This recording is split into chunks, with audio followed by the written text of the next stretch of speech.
Buenos días, les amigos. Bienvenue pour ce nouveau numéro d'El Manga Libre. Parce qu'il n'y a pas que les comics dans la vie. Aujourd'hui, je vais répondre à une question qui existe depuis environ le premier épisode de Dragon Ball Super. Cette question c'est: est-ce que Dragon Ball GT était si mauvais? Voire, est-ce que finalement ce n'était pas mieux que Dragon Ball Super? Comme je l'ai dit, c'est une question qui existe depuis le premier épisode de Dragon Ball Super. Avec des arguments du style il y avait plus de moments épiques dans Dragon Ball GT, comme le Super Saiyan 4, le sacrifice de Boo, ou encore ça respectait mieux les personnages. Il y a même des vidéos sur YouTube qui sont sorties du genre Dragon Ball GT mal jugé, ou 5 trucs cool dans Dragon Ball GT. Je peux comprendre qu'on n'aime pas Dragon Ball Super, mais de là à dire que Dragon Ball GT était mieux, pour moi il s'agit là de nostalgie mal placée. Il faut savoir qu'à l'époque, j'avais beaucoup attendu Dragon Ball GT. Tout simplement parce qu'une suite de Dragon Ball, ça se ne refuse pas, et aussi qu'à titre personnel, la fin du manga ne m'avait pas satisfait. Alors vous n'imaginez pas ma déception après avoir vu Dragon Ball GT. Car Dragon Ball GT était une véritable daube. Et, en toute objectivité, Dragon Ball Super est largement supérieur. Et pour bien comprendre tout ça, nous allons procéder par 4 points. L'histoire, les personnages, les combats, et ce que l'œuvre a apporté. L'histoire de Dragon Ball GT se passe quelques années après la fin de Dragon Ball. Oob a terminé sa formation auprès de Goku, et le maître et l'élève s'apprêtent à quitter le palais des dieux pour retourner auprès de leur famille. Mais au même moment, la bande à Pilaf s'introduit dans le palais afin de voler de nouvelles Dragon Ball qu'on n'avait jamais vues avant. Mais a priori, ils sont plus puissantes que toutes les autres. Mais Goku s'interpose, ce qui fait que Pilaf se gourre dans son vœu et transforme Goku en enfant. Il est d'ailleurs amusant de noter que dans Dragon Ball Super, c'est Pilaf qui est transformé en enfant, quelque peu en réponse à Dragon Ball GT. Plus tard, Goku revoit sa famille qui, à part Chi-Chi et Pan, prennent plutôt bien cette situation, jusqu'à ce que Kaio vienne les prévenir que les Dragon Ball se sont éparpillés à travers la galaxie et que pour une raison X, si on ne les retrouve pas avant 1 an, la Terre sera détruite. Donc, après quelques épisodes filler dans un mauvais remake de Maman j'ai raté l'avion, une petite équipe est composée de Goku, Trunks et Pan part dans le vaisseau à travers la galaxie pour retrouver ses Dragon Ball. Voilà pour le début de Dragon Ball GT. Et autant dire que ça commence mal. Bien sûr, le but de tout ça était de revenir à une aventure comme la première série Dragon Ball, mais en gardant le côté science-fiction intergalactique de Dragon Ball Z. Pour ceux qui l'ignorent, GT c'était pour Galactique. Le tout avec une équipe assez similaire. Son Goku, une fille assez chippie et casse-couille sur les bords, un bouffon et une mascotte qui ne sert à rien. Le problème, c'est que la copie est affreusement ratée.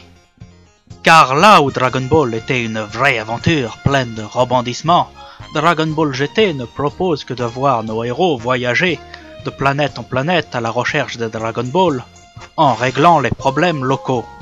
On a plus l'impression de voir un dessin animé occidental bas de gamme que un nouveau Dragon Ball.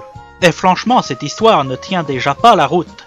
Pourquoi les Dragon Ball s'éparpillent à travers la galaxie? Et pourquoi si on ne les retrouve pas avant 1 an, la Terre explose? Et surtout, pourquoi Kami-sama aurait fabriqué un truc aussi débile?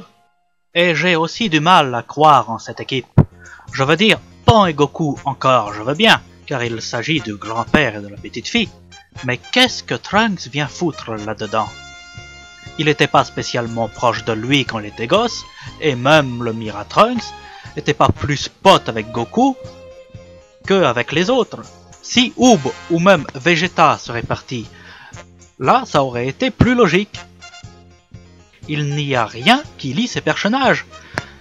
D'ailleurs, ils ne deviendront même pas plus proches lors de cette aventure. Et je crois qu'on est d'accord, l'une des pires idées de la série, c'était de rajeunir Goku. Idée marrante pendant 3 ou 4 épisodes, mais faire toute une série comme ça, certains disant que c'est parce que Goku est devenu trop puissant et qu'il avait besoin de régresser pour qu'il continue d'évoluer, ce qui est complètement faux. Tout ce qu'il aurait fallu, c'est lui trouver un adversaire encore plus puissant, ce qu'ils feront par la suite d'ailleurs. Et grâce au Super Saiyan 4, Goku devient encore plus puissant qu'il ne l'a jamais été. Alors la seule raison pour laquelle Goku a été rajeuni, c'est pour que le jeune public s'identifie davantage à lui. Ce qui est débile, car Pan aurait pu parfaitement remplir ce rôle. Mais j'en parlerai un peu plus en détail plus tard. En fait, le seul arc potable de Dragon Ball GT, c'est celui de Baby Vegeta. C'est d'ailleurs dans cet arc qu'on retrouve les meilleurs moments des BGT, comme le Super Saiyan 4 ou le sacrifice de Boo. On a aussi droit à un méchant super intéressant avec de vraies motivations. Seulement, quand tu y réfléchis, si l'arc de Baby Vegeta est le meilleur de Dragon Ball GT, c'est parce qu'il se contente de reprendre des éléments des arcs de Dragon Ball Z, l'arc des Saiyans, de Freezer, de Cell et Majin Buu, et de les mixer en un seul et même arc. Mais bon, ça reste le meilleur arc de Dragon Ball GT, parce qu'après, ça repart en couille direct. Il suffit de voir l'événement qui suit. Baby Vegeta avait utilisé les Dragon Ball à étoile noire pour recréer sa planète. Du coup, plus rien n'empêche la Terre d'exploser. À part que, mine de rien, les Dragon Ball sont revenus sur Terre. Donc pour moi, ça devrait être un nouveau cycle de 1 an qui vient de débuter. Mais bon. Donc la Terre va exploser, tout le monde évacue en catastrophe et se réfugie sur la planète Tetsuful, à part Piccolo qui décide de rester mourir avec la Terre. Pourquoi ? Apparemment, c'est dû au fait que sa vie est reliée au Dragon Ball, et ainsi il veut les faire disparaître avec lui pour éviter que des personnes malfaisantes viennent à s'en emparer. Il ajoute même oublier la Terre et recommencer une nouvelle vie sur cette nouvelle planète. Et que font-ils aussitôt après ? Ils, invoquant le dragon des Namek, reconstruisent la planète Terre et les Dragon Ball qui vont avec. En gros, le mec, il s'est juste sacrifié pour rien, mais c'est pas grave. Et ça s'améliore pas avec l'arc de Super C17, qui ne rend pas du tout hommage à l'arc des cyborgs, dont il se veut être la suite. Donc on retrouve le Dr Mew, créateur de Baby, qui se retrouve en enfer après être tué par ce dernier, où il rencontre son parfait sosie, le Dr Gero, lui dit qu'il tombe super bien car il a un plan pour prendre sa revanche sur Son Goku. Et ce plan consiste à ouvrir les portes de l'enfer, s'échapper et créer un deuxième C17, puis faire fusionner les deux pour créer un Super C17. Il y a plein de trucs qui ne vont tout simplement pas. Déjà, comment ces deux-là connaissant le secret pour ouvrir les portes de l'enfer? Deuxièmement, comment ont-ils fait pour créer un Super C17? On leur a donné le matériel, ils sont drôlement sympas en enfer en fait. Et surtout, pourquoi fusionner deux C17 donne un cyborg encore plus puissant que celle et même du Super Saiyan 4? C17 au départ est un cyborg créé pour tuer Son Goku et accessoirement être absorbé par Cell pour compléter sa transformation. Alors quand on nous dit que faire fusionner deux C17 donne un cyborg 1000 fois plus puissant que Cell, j'y crois moyennement. Et puis pourquoi un Super C17? J'avoue, je ne suis pas très fan de C17 de base, qui est un personnage qui me laisse totalement indifférent. Mais même sans ça, je pense que À la limite, C16 était pour moi un bien meilleur candidat pour ce genre de délire. Il avait un certain mystère autour de l'humain artificiel numéro 16. Et là, je dis humain artificiel pour les fans hardcore. Je connais les termes officiels, bande de nazes. Donc il y a toujours eu un certain mystère autour de l'humain artificiel numéro 16. Notamment parce que le docteur Gero le considérait toujours comme un échec, alors qu'il se révèle aussi puissant que celle première forme. Alors pour moi, un Super C16 aurait été plus intéressant qu'un Super C17, ou même, pourquoi pas, une sorte de Supercell. Genre on aurait combiné la technologie du Dr Mew et la technologie du Dr Gero pour créer un cyborg inédit et surpuissant. Bon, à part ça, le reste de l'arc, c'est du basique. La Z-Team essaye de combattre Super C17, se fend casser la gueule, puis Son Goku arrive, passe en Super Saiyan 4, combat C17, puis arrive à le battre avec, cette fois, l'aide de C18 qui vient donner un coup de main pour venger Krillin qui s'est fait tuer, pour changer. D'ailleurs, la facilité à laquelle C18 tue son frère avec qui elle a toujours été très proche me rend assez perplexe. Surtout que c'était pas vraiment de sa faute. Voilà, tu as payé pour Krillin. Tu sais, ce n'était pas vraiment sa faute. Il était sur l'emprise du Dr Gero et du Dr Mew. Tu veux dire que j'ai tué mon frère alors qu'il était innocent? Je croyais que tu le savais. Oh mon Dieu, mon frère! Et que dire de l'arc des 7 dragons, qui nous offre le pire arc et les pires méchants de tout Dragon Ball confondu. Pourtant, ça part d'une bonne intention, remettre les Dragon Ball au centre de l'histoire. Mais le problème, c'est que, apparemment, les Dragon Ball ont besoin de se reposer 100 ans pour ne pas partir en couille. Alors, pourquoi personne ne les a prévenus avant? Et s'il faut vraiment que les Dragon Ball se reposent 100 ans, pourquoi le créateur a limité la réactivation à seulement 1 an? Donc les Dragon Ball donnant naissance à 7 dragons maléfiques qui se séparent à travers le monde, et Goku et Pan partent à leur recherche. Et bien sûr, seulement Goku et Pan. Personne s'est dit oui, allez-y à deux pour mettre 2 fois plus de temps à arrêter ces dragons qui foutent un bordel pas possible sur la planète, plutôt que chaque membre de la Z-Team qui se sépare et n'en arrête chacun un. C'est parfaitement logique d'envoyer les 2 gamins faire tout le boulot. Et en plus, ces 7 dragons ont tous le charisme d'une huître. La palme revient à Luchiron, et ce n'est pas Gogeta en Super Saiyan 4 qui va sauver cet arc, surtout qu'il n'est plus qu'un clown, bien loin du personnage badass qu'on avait connu dans le film. Voilà pour ce qui est des 4 arcs de Dragon Ball GT. Pour ce qui est de Dragon Ball Super, hormis les redites des films Battle of God et la résurrection de Freezer, qui étaient inévitables pour que le public qui n'a pas vu les films soit trop largué par les nouveaux personnages et les nouvelles transformations. L'arc du tournoi des univers était plutôt pas mal et parfaitement dans l'esprit de Dragon Ball. Et que dire de l'arc de Black Goku qui aura mis tout le monde d'accord? On peut pas dire que Dragon Ball Super soit réellement mauvais, il y a bien sûr quelques incohérences par-ci par-là, mais comme vous avez pu le voir, Dragon Ball GT n'en avait beaucoup plus.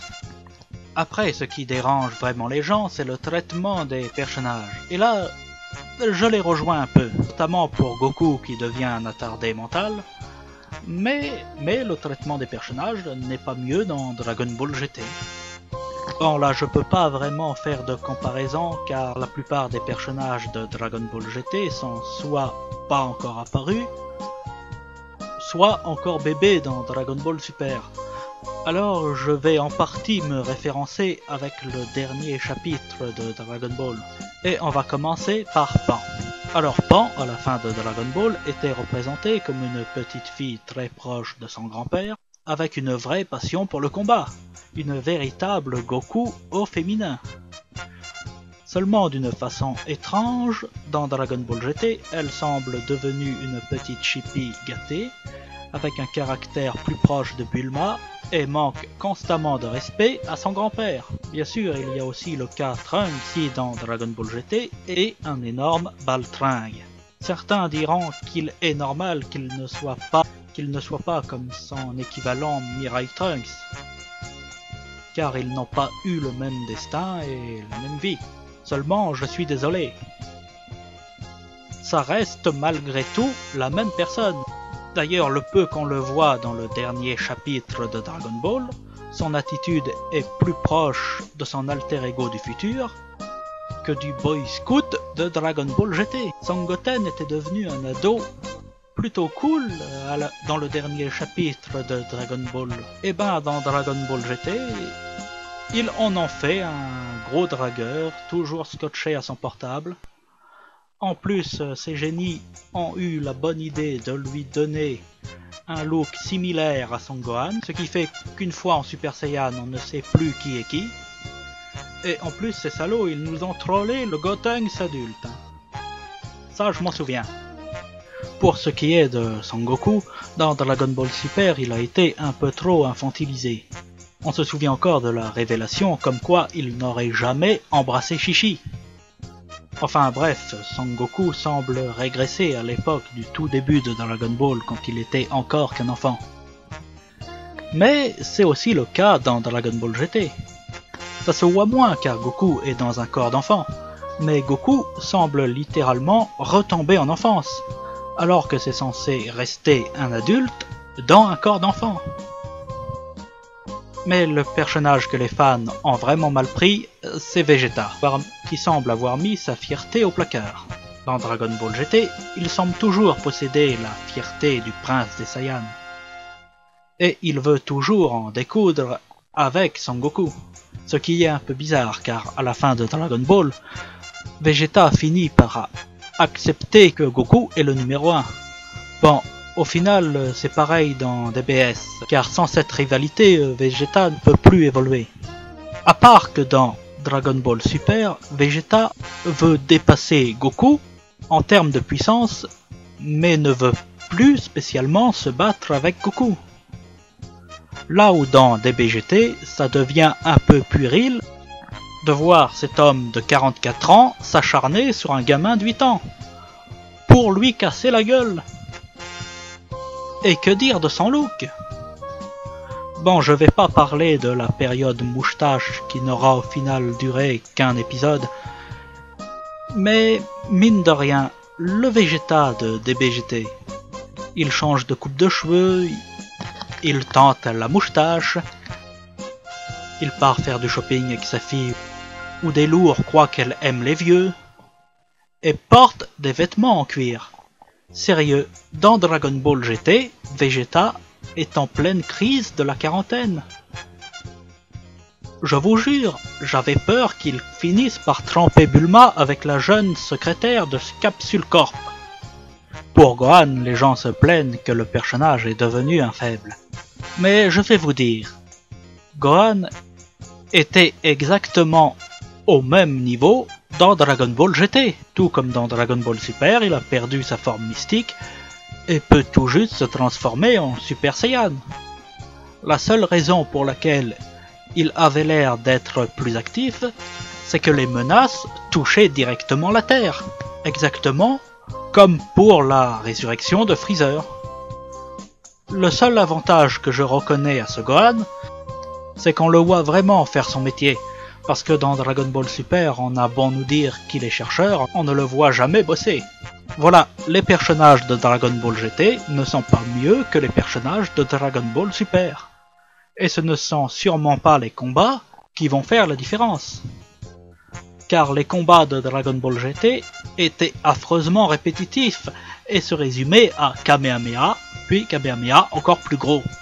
Dragon Ball Super donne une nouvelle dynamique au combat, de nouvelles techniques ou même exploite d'anciennes techniques qu'on ne voyait plus. Car c'est un peu ça le problème que j'ai avec Dragon Ball GT.